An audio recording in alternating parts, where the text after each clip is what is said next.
Today I am working on introducing my Congo African Grey Hera on the right to my new Timneh, who's not young, and her name is Bliss on the left. I'm introducing them by first having them in a common space together to see how they do and how they interact.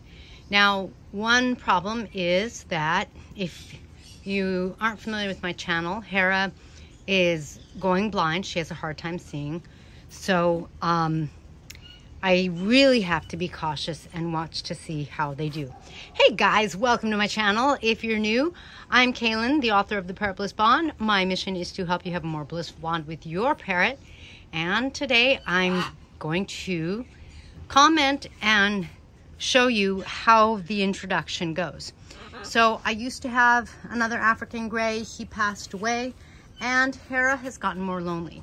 When we adopted Hera and Zeus, they were adults and they were both a little plucked. They didn't get worse, so I was always very happy that their stress certainly didn't increase. But now that Zeus has passed away and while Hera has been alone in her cage, she has started to pluck more, and I don't like that. I don't like that at all. She is not terribly good at being handled. Like, she wants to be with me, but she gets scared and then she'll bite. And unfortunately, African Greys have a real grip vice kind of bite.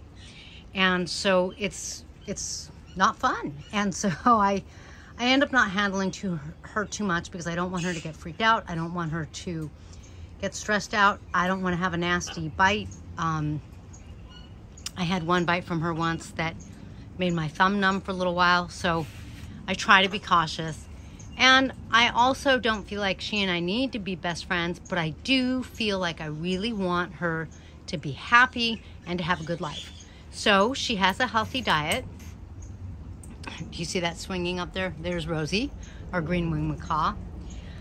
She has a good diet. She has a nice sized cage. Like, it's all good, but she needs that companionship.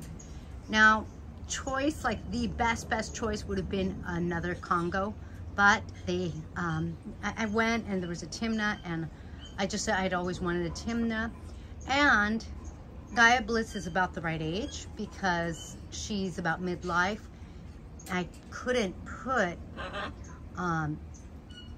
Hera with the baby, so she had to go with another adult because adults tend to get along better. When there's a baby, they're not necessarily as nice to them. So I was like, you know what, this could work out really well. I could get to know what a Timneh's like. I've always wanted to experience a Timneh, and here we are. Now, Bliss has been in quarantine and getting used to me, getting used to the flock, you know, the sounds and stuff like that. And so at this point, I was like, okay, it's time to start to introduce them. Notice that because Hera's blind, I'm not going to, like, even if they get along, I'm not going to be caging them together yet. I want to go in phases and really make sure that everything's working out, that they're both really happy and comfortable, that they'll both be safe and have companionship, because, you know, that's the goal, of course, not that they might have any problems. So what am I observing so far? Gaia moved to the furthest corner. So I think she's actually like a little bit scared of Hera. Now, don't mistake Gaia's look. She's so funny. Do you see that big bright eyes that kind of looks a little freaked out? Her eyes, you know, she just always looks like that. She's outside. I don't know her history being outside or not, but, you know, it's possible that she's like, oh my God, there's so much going on out here. Because there's a big sky, you know, there's the sound of the waterfall. So part of it might be just processing everything. But she did see Hera approaching and kind of went away. So my first suspicion, I know that Gaia had a friend in her last home. It wasn't an African friend, but that means that she knows how to be social. But my suspicion is she's never really shared a cage, and I think that Because Hera is larger than her, I think she's a little intimidated. So let's see how they continue to do. Hi, Hera. How are you, sweetie? Hi, Hera. Hera. Hera. I just love parrots. I love African parrots. They tend to be so mellow, so quiet, so easy to live with. I really enjoy that about them. And these two are no different.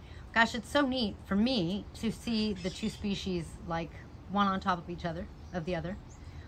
It's really neat to see the difference in the beak colors, in the shapes of them. They are both in the Psittacus family. They're like cousins kind of thing. So it's kind of cool because like you could see the shape of the white around the eye is similar. You could see a lot of similarities, but then you also see the huge color difference, that bright red tail versus the wine colored tail, the the beak, different colors in Gaia. She's got some bone and some black, and of course now you can't see it, but Hera has an all black beak. But the eyes, they're so similar, and the mask over the eyes is so similar. It's very, very cool.